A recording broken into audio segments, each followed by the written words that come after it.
As we begin our time together this morning, we pause to honor the land in which we gather. For countless generations, this place has been home to the Western Abenaki people.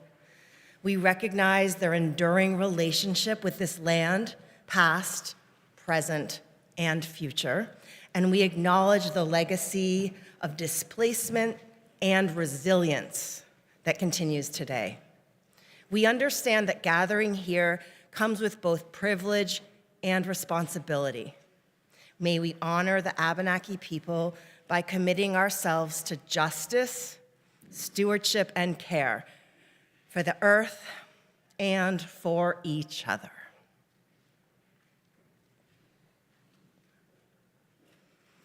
Good morning. I'm Leah Greenberg, and my pronouns are she and her. And on behalf of the entire worship team, I extend a warm welcome as your worship associate today. Welcome into this community that affirms the worth and dignity of every person and is deeply committed to actively challenging systems of oppression.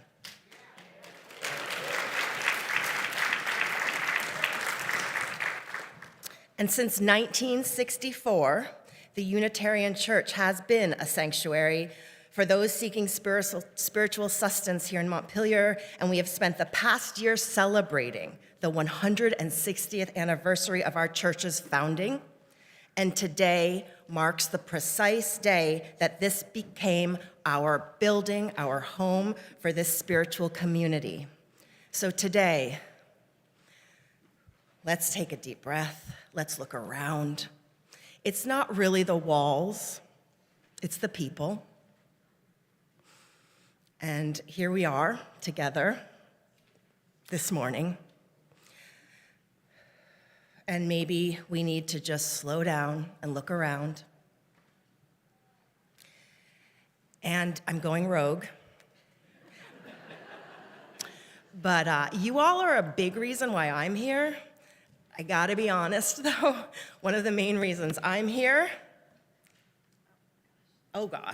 is our Reverend Joan. And she goes beyond the walls of this church to support us in our struggle for justice in this community. She is a stalwart, a beacon of light, and she also went beyond to Minneapolis. And I think on behalf of myself and all of us, we want to thank her.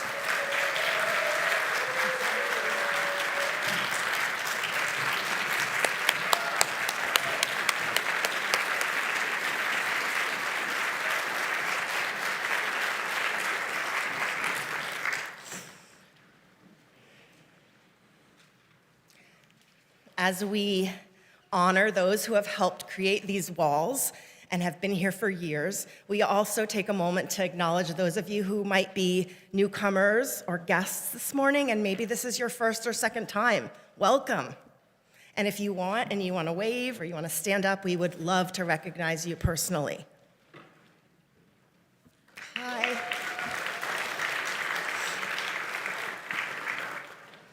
It's cold. We all made it here. You made it for your first time. If you want to come downstairs after the services and check in at our welcome table, we would love to welcome you more personally. And any of you that want to stay afterwards, Reverend Joan will be here to speak to you more personally in the sanctuary as well. Now you can all join in the welcoming. Turn to your neighbors and say whatever you need to say.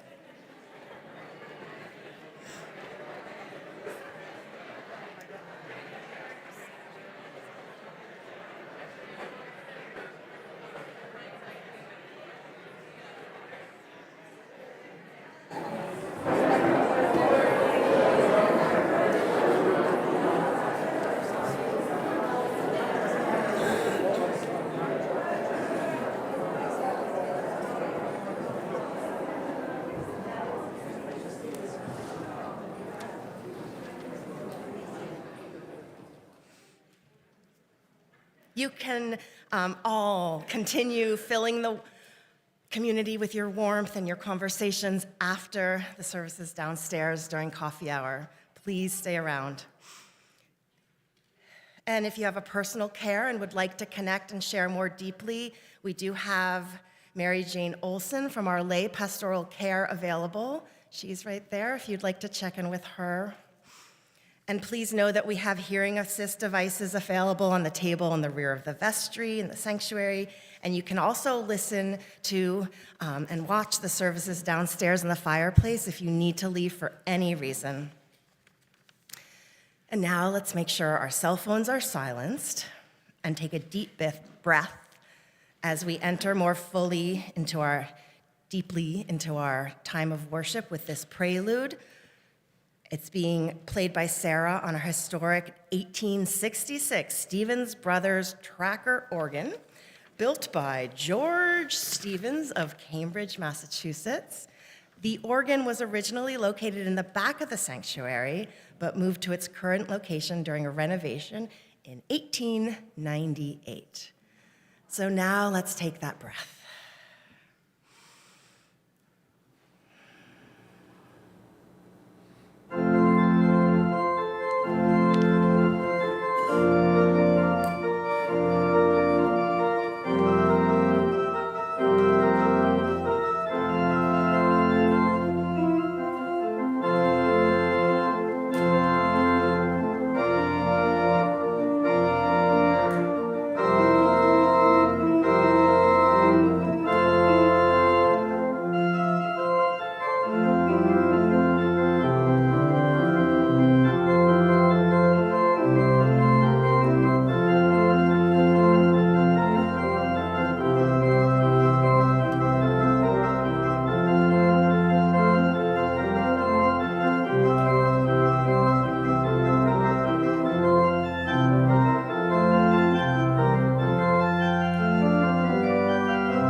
In this sacred space, generations come together as the young sit beside the old, and we join our voices singing out in unison. In this sacred space, our lives intermingle as we share our joys, our sorrows, our uncertainties, and our beliefs. In this sacred space, past and present join together as we remember those who came before us to create a home for our spiritual longings. We gather this day in celebration of this place that is a cradle for our dreams and a workshop for our common endeavors. We gather in remembrance of what we have been and in hope of what we will become together. Come, let us worship together this morning. And please rise in body or spirit and join in singing our opening hymn, number 1. You don't have to turn many pages in the gray hymnal, May Nothing Evil Cross This Door.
the 1866 chalice. This silver chalice, holding the candle we light every Sunday, was given to the Church of the Messiah in 1866 by the Reverend R.C. Waterston, a Unitarian minister from Boston, in commemoration of the church building dedication.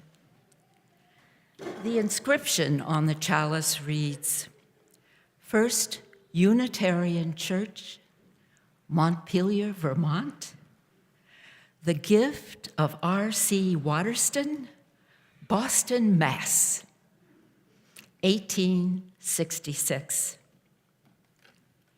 We now light the flame of this chalice, an enduring symbol of our collective commitment to lead with truth and compassion.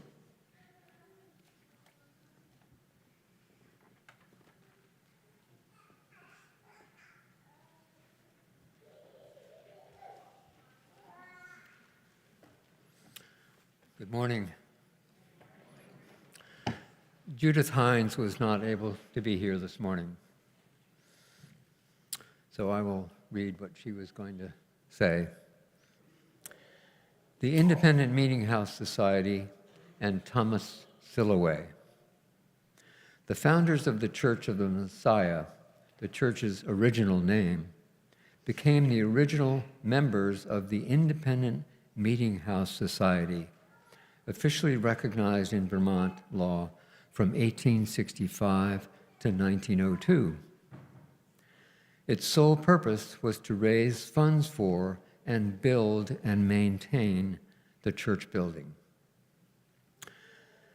The success of an up-and-coming architect named Thomas Silloway persuaded the church founders to seek his services as architect for the Church of the Messiah in 1865.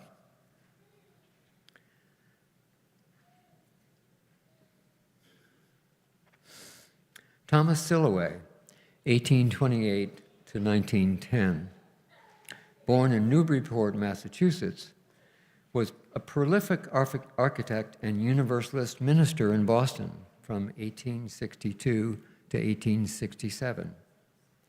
He had neither a formal architectural or a divinity school education.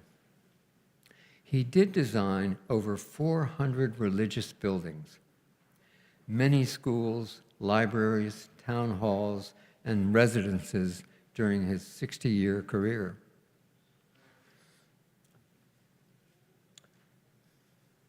Silloway's striking Italianate design for the 4th Windsor County Courthouse in Woodstock in 1855 led to his 1857 selection as architect for Vermont's 3rd State House. After the 2nd State House had been destroyed by fire, Silloway was associated with Boston architect Ammi Young, who designed the 2nd State House. Wonderful, wonderful history, really.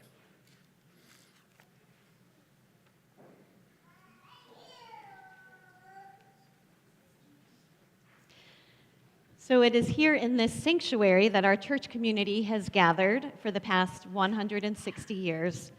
There have been a few periods of time when we have not been able to physically gather in this space, the longest being during the COVID-19 pandemic just a few years ago. But this space has been here to nurture the spirits of all of our religious ancestors of this church and is here for us now. And this space has undergone many changes over the years, and I'm going to be showing, there's going to be some pictures up, and if any of you kids in the pews, if you want a better view and want to come up forward to sit right here on the floor, you're welcome to do that, or stay in your seats. So this is what the sanctuary looked like in the 1870s. Should be a slide. We don't have a photo of the sanctuary in exactly the year 1866, but it was probably pretty similar to this. And the colors were a similar sort of pink and green, as is present in the sanctuary today. And it might be a little hard to make out from your seats, but you might notice a stenciling on the ceiling. You can imagine stenciling on the ceiling here in the sanctuary. And the cross that's painted in the rear of the chancel, this area where the organ is now, also called the apse. And also, do you kids notice what's missing in this picture from the very front of the chancel? What's not in that picture? Do you see? This big thing. Yeah, like Leah said earlier, it was moved from the back to the front in 1898. Many, many, many years ago. You can keep coming forward if you want.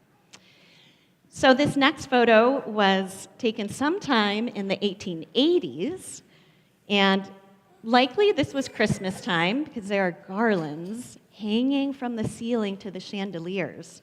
We haven't tried that yet during my time, but I'm kind of inspired. And there are a few other small changes, but pretty similar to the 1870s. And this next drawing was made by Sandy Vitsium. It's a drawing of what the sanctuary might have looked like with the styling of the 1920s. And a lot of changes were made by then. The organ was up front at that time. And you might also see that most of the embellishments were removed from the walls and the ceiling. It's a lot more of a minimalist vibe, right? Yeah. So going forward quite a few decades now, this photo was probably taken in the 1990s, and I spy at least a couple of people in this photo who are still around today. They're very small figures, but Paula Gills, she's not here today. She might be on the live stream. Hi, Paula. And then the sanctuary was fully renovated in 1998. Who was around during the renovation time? Probably just, maybe about a dozen people who are here in the sanctuary today. And if you can't quite make it out, there was a temporary floor, a plywood floor, would have been right across your heads because it was over the pews to protect them, to protect the pews during the renovation, and also so that the scaffolding could reach the top of the ceiling and the top of the walls, which were repainted. This next photo will look a little more familiar. This is what the sanctuary looked like in November of 1998 when those renovations were totally completed and the congregation could once again worship right here in the sanctuary rather than downstairs in the vestry. And there will be a display in the vestry during coffee hour where you can view even more photos and church artifacts. And so here we have been gathering, generation after generation. And even when we haven't been able to be here in body, we have found a way to make our presence known. You all so creatively gave me a congregation to preach to in the pews during the months of the pandemic. Thank you for that.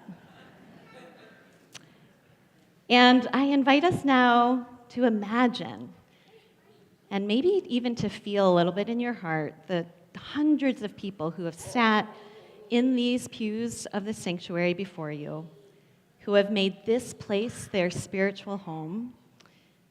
You can close your eyes for this imagining if you wish.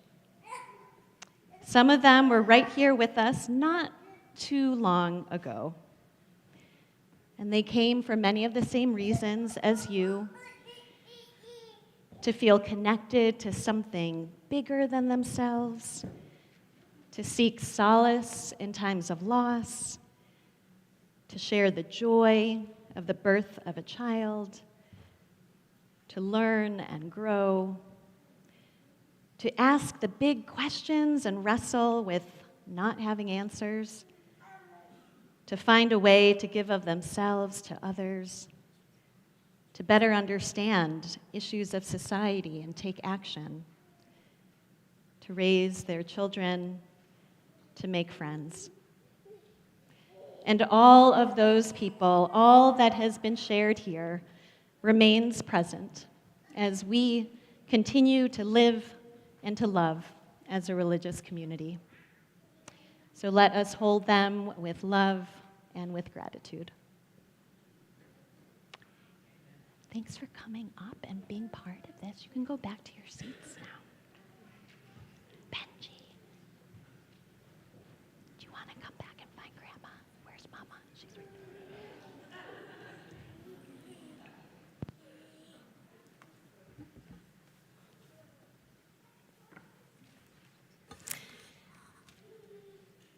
So this morning we come together celebrating the 160th anniversary of the dedication of this church building. And as has been done in previous anniversary years, we join together to rededicate this building to its purpose as a house of worship and to dedicate ourselves to the purpose of this congregation. As we do so, we recognize that through the years, many lives have been touched by this place. There have been many people who have loved and labored to maintain this building and to keep it vital and alive with activity.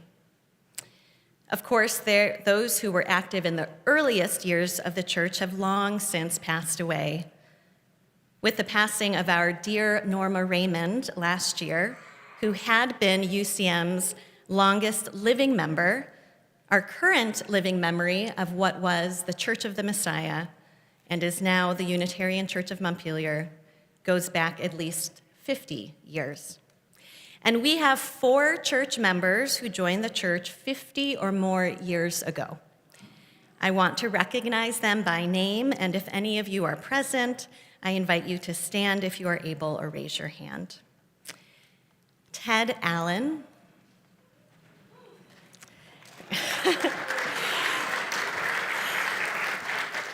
Harriet Bukikio. Dara Ellerson. I don't think Dara is here this morning, but we can clap for Dara too. And Malcolm Fitzpatrick, who I think is also not. So Harriet and Ted, if you would please stay standing if you feel up for it, because others are going to be joining you. And now I'd like you to stand as you are able if you became a member or a part of this community over 40 years ago, so before 1986. All right, a few people. Please remain standing. Please join them if you became a member or part of this community over 30 years ago, before 1996. A few more folks. And if your membership or involvement here goes back 20 or more years, would you please now stand? If you have been a member or a part of the Unitarian Church of Montpelier 10 years or more, would you stand now?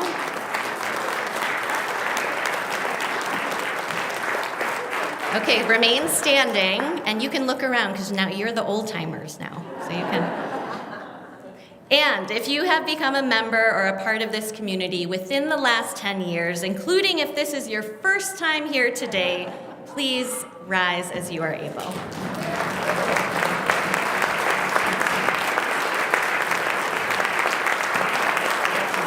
Okay, remain standing, please. Alongside the members of this church, I want to honor the 15 previous ministers who have served this church. And their names have now been embroidered onto the back of this stole. Yes, I'll flip it over actually so you all can. Leah, will you come do show and tell for me? Okay. Their names have been embroidered onto the back of this stole, which bears the hand-etched design of the stained glass windows, which are original to the church. Thank you to Betty McKinnell for her needlework on the embroidery. And I now invite us to participate in saying our words of rededication, which you can remain standing, please, and they will be projected up front. They have been adapted from the words spoken in 1866. Okay, this is my part.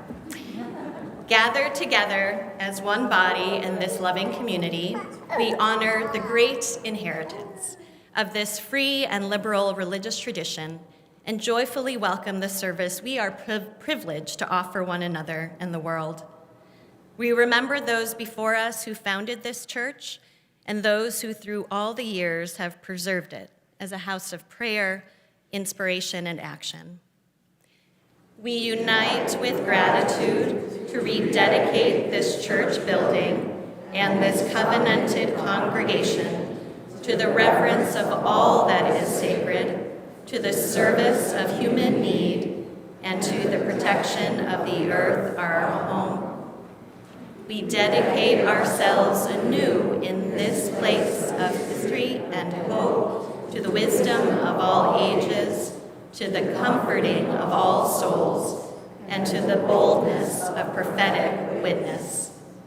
In this house of worship, our hearts are knit together in the bonds of human fellowship. May all who come here reflect the full breadth of humanity with its joys, sorrows, cares, and hopes, and dwell together in the spirit of love. Here, may our young be dedicated, may loving couples speak their vows, and may the bereaved be comforted. Here, may no one be a stranger. Here, may words of truth and justice be spoken, and the voices of the oppressed be heard. May we be loving and faithful stewards of this inherited building and this inherited community. May peace abide in these walls and dwell in the hearts of all those who gather here. May we dedicate ourselves with courage to the mission of this community, that we might transform ourselves and the world with our love. May it be so. Thank you.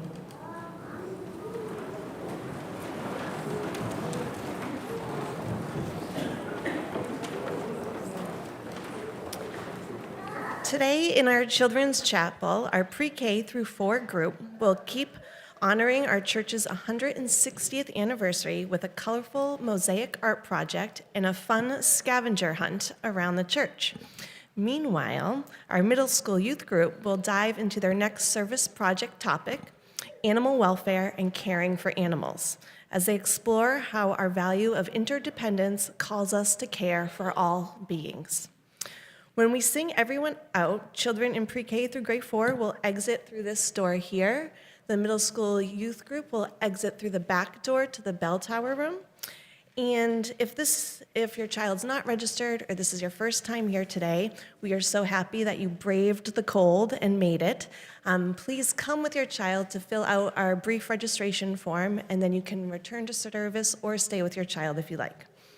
And everyone will be dismissed around 11:15. Youth will meet back up with their adults during coffee hour, and children will meet their adults in the room between the School Street exit and the vestry.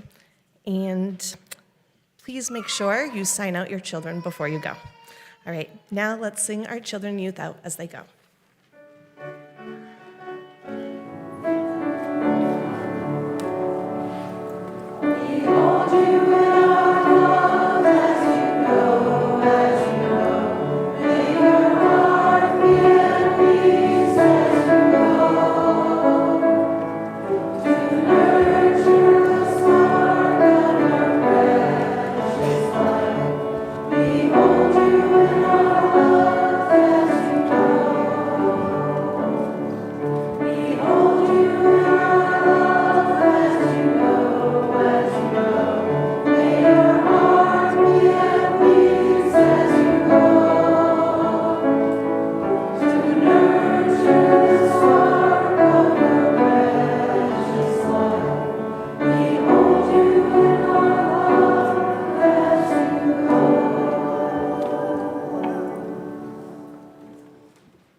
It's a joy to be part of such an engaged community, and here are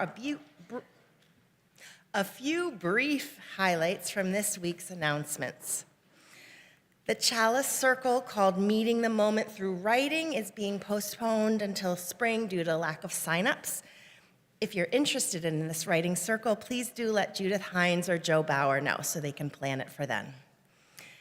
And for those of us wondering, as I am, how to sustain our spirits during these hard times and looking to share or learn practices that keep help us keep going and perhaps speaking, please join Reverend Joan and Elsie Murphy today from 11:30 to 1 downstairs in the fireplace room.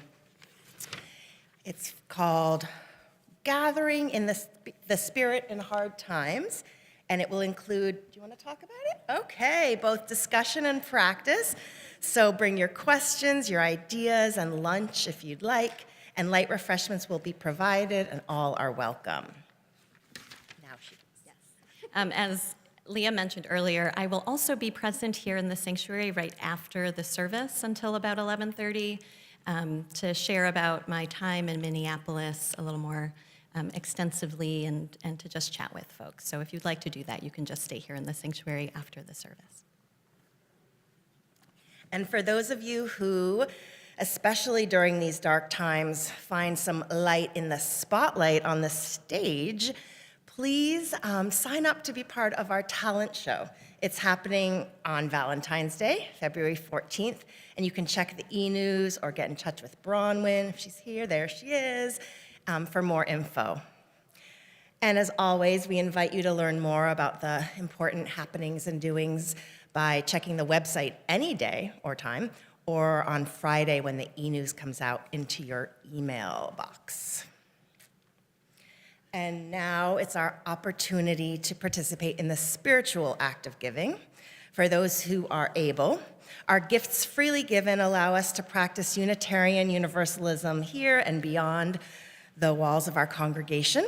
Each month through the UCM Community Pouch program, we share part of our collection with an important church fund or community organization that is aligned with our values. And today we close out January. It's your final opportunity, well, through the church at least, to give money to the People's Health and Wellness Clinic.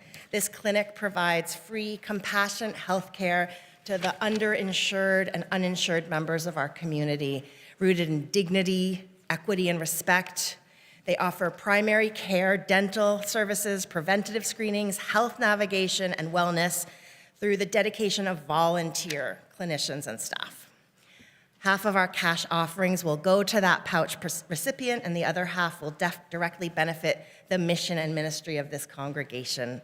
So if you haven't already, you can find those pouches on the ends of your pews and pass them towards the center for our collecting.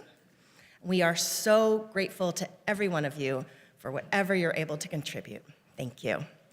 Your offering will now be greatly received. Thank you.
Thank you, choir, for that. Really filled my spirit. And thank you all for the generosity of your financial gifts this morning. They are received with the deepest gratitude for the difference that they can make for us within this community and extend our reach out beyond our walls. Thank you. I'll invite us now into a time of meditation and prayer. Invite you to really just allow your body to settle in wherever it is, seated or standing, to really just let yourself be here. I know that my own mind has been filled with images and words and video and all manner of thing that has left my body unsettled. And so I invite us to settle in together into these bodies that know the joys and know the sorrows and know the heartache that we carry.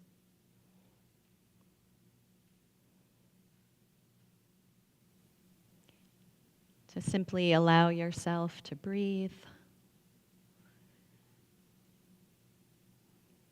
to know your breath as a gift.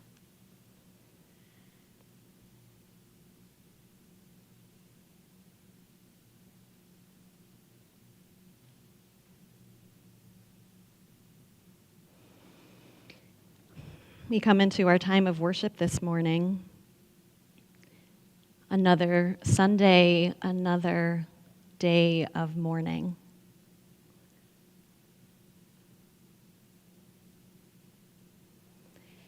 Another person killed on our streets in a way that many of us could not have imagined could be possible in this country.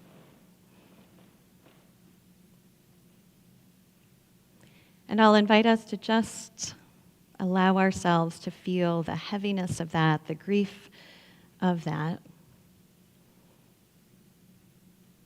but also the presence of being here, being in community together.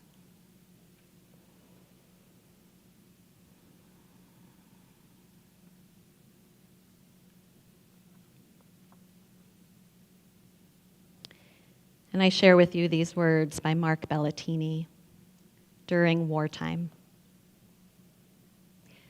One day I pray in clear and clean windows, reflections of families at supper, not mouths open in fear.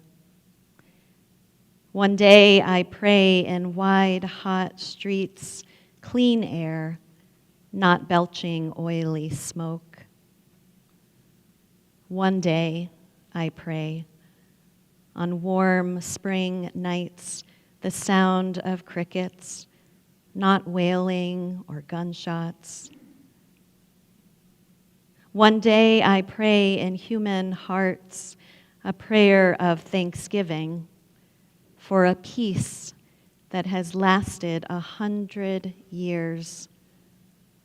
Not a truce, mind you, but an era of peace, full and rich and just. May our children live to see such a world. O love, may all children live. What indeed can we do? We can breathe. We can feel heartache. We can breathe. We can be loyal to spring. We can breathe. We can remember the difference between what we can do before we have thought and what we can do after we have thought. We can breathe. We can remember the ways our feelings can serve our mind. we can breathe. We can refuse to sign our lives over into the service of panic or hand-wringing self-righteousness. We can breathe. We can get clear on our most basic values. We can breathe. Blessed are you, breath, for you are the spirit that sustains us in difficult days. And let us share in a time of quiet meditation together.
The readings this morning are two brief selections from the sermon delivered by the Reverend Frederick Frothingham at the dedication of the Church of the Messiah in 1866. We meet today to dedicate this church to the worship of God and to man's true service. It is beautiful in our eyes, not only because it is fair to look upon, may adorn the capital of our state, and may help to refine and cultivate the public taste, but far more because of the zeal, self-devotion, and brotherhood, the sacred memories, the holy hopes which are built into its walls, and without which it could not have been. And most of all, because here our dear and cherished faith, no longer a wanderer and a stranger, has a center and a home. And later in the sermon, he continues, the only dedication we can make is that which consecrates ourselves to the holy work through them so auspiciously begun. Begun, I say, begun, not finished, is the word for this hour. Our glad, simple faith has builded for itself here a home, now for its benignant and growing work. A stranger and alone here, this church must be a missionary church. To her, friends and enemies alike will look for the illustration of her faith. Around her lies the world's broad field. Though many noble laborers of other names are in it, how vast a portion is yet untilled. It waits as we believe for the life which our faith has to give. Never was there graver need of noble churches in the land than now. Great is their power. Today marks the culmination of the 160th anniversary of the founding of this church, and we celebrate it with this service honoring the completion and dedication of this building. 160 years is a long time in the life of a congregation, long enough for generations to come and to go, for beliefs to evolve, for walls to be built and rebuilt, and for a community to be shaped again and again by the time it inhabits. When this church was founded in 1866, it was a volatile period in our nation's history. Our young nation had been at war within itself. The Civil War had ended only a year earlier, but the violence, the grief, and the trauma of that conflict were far from resolved. Communities were divided over who would be included in the liberty our country's founders purported this nation was founded upon. It was a time of reckoning over the vision of democracy that, as Unitarian Minister Theodore Parker defined it in 1850, is a government of all people, by all the people, for all the people. That vision was far from realized, and the struggle over its meaning was fierce and ongoing. It was in that moment that our church founders came together, insisting upon religious freedom and expanding the idea of who could be considered Christian. This church was a Christian church at its founding, though with unorthodox beliefs for the time. They emphasized the humanity of Jesus over his divinity and believed in universal salvation. These ideas placed them outside of the mainstream of American Christianity in the mid-19th century, and yet they persisted, guided by conscience and reason and a deep faith in love's expansiveness. From the beginning, this church was not only a place of worship, but also a place of meeting. It was a space where people gathered to wrestle with the moral questions of their day, to support one another, and to imagine a more just and humane world. Over the years, that role has continued, even as the theology and the language of the congregation have shifted. The original covenant, or the founding mission statement of the church, has also evolved. We no longer name ourselves solely as followers of Jesus, nor do we require a faith in Jesus Christ for membership in this religious community, as was once the case. What continues, though, is an unstated covenant, a promise to continue evolving as a religious community to meet the moment that we are in and the challenges before us, just as our founders did, just as all the generations who have come after them. As you know, I was just recently in Minneapolis. I was there with colleagues from Vermont who are part of Vermont Interfaith Action. We were there supporting a sibling organization in Minnesota called Isaiah. Isaiah was a primary organizer of Friday's ICE out of Minnesota Day of Truth and Freedom. And being there made it unmistakably clear that we are living in a moment of cruel brutality and also a moment of love-centered, fierce resistance. In this moment, Christian churches, Unitarian, Universalist, and Jewish congregations, Muslim and Buddhist communities, and many other people of faith are playing a role.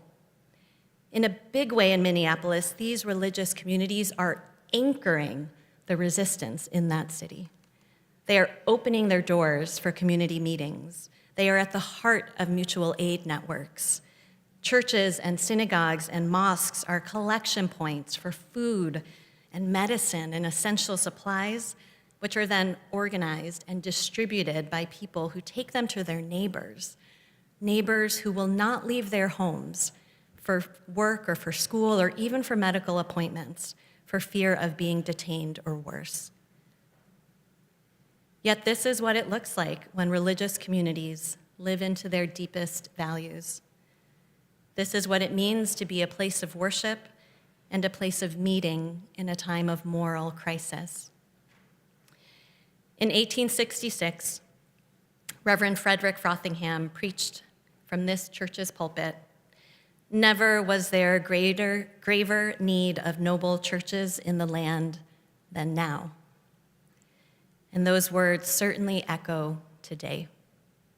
They echo in moments when democracy feels fragile, when human dignity is under threat, when fear is used as a tool of control, and when love must be practiced, not just as a feeling, but as a disciplined and courageous commitment. So on the 160th anniversary of this church, we can ask ourselves, who are we in this moment? Who will we be in covenant with our religious ancestors and with those yet to come? As the current stewards and shapers of this congregation, of its vision, as well as its house of worship and gathering, we determine how we live into our covenant today. This is something I do in partnership with you, but I also want to be clear. You, the members of this congregation, are the most important participants and decision makers in how this congregation lives into that covenant. What we choose to prioritize, what risks we are willing to take, what love calls us to do, these are collective decisions. And I am so honored to be able to go out and to be a religious leader, a public face. And I am also more honored to do that as part of this community, with you at my back, with you creating the foundation for that ministry. Right now, the board is working on a vision statement for UCM, drawing on ideas gathered from the congregation over the last several months. This statement of who we aspire to be will guide us in the years to come. And at the same time, the Climate Resilience Study Group has concluded its work of researching options for climate-resilient facilities that will endure for many years, and soon the board will be sharing what comes next in our collective discernment, inviting us again into thoughtful, values-based decision-making. 160 years ago, this church was built upon a site that had been laden with debris. The tavern that once served as a gathering place on this corner had burned to the ground. And what was built here, this church, transformed that site, giving the community a hopeful vision of what could be made in a place of ruin. And so we continue today. We build upon what is being torn down in our own time. We renew our promise to put love at the center. We join with our ancestors and with generations yet to come, carrying forward a fire of commitment to this faith, to one another, and to the work of shaping a world more worthy of our shared humanity. So may it be. I invite us to now rise, embody our spirit for our closing hymn. I hope you will bring some energy and fire into singing The Fire of Commitment. It's number 1028 in the teal hymnal.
As we draw our service to a close, we extinguish the chalice and carry within each of us its healing flame, the warmth of community, and the spark of hope into the days and weeks ahead.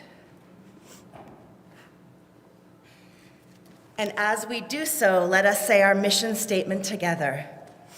We welcome all as we build a loving community to nurture each person's spiritual journey, serve human need, and protect the earth, our home. May you go with the assurance of the flame within you. May you go with a burning for truth and for freedom. May you go with the courage to face this day, knowing that you do not do so alone, and always in the presence of an immeasurable love. And we conclude our service with the postlude.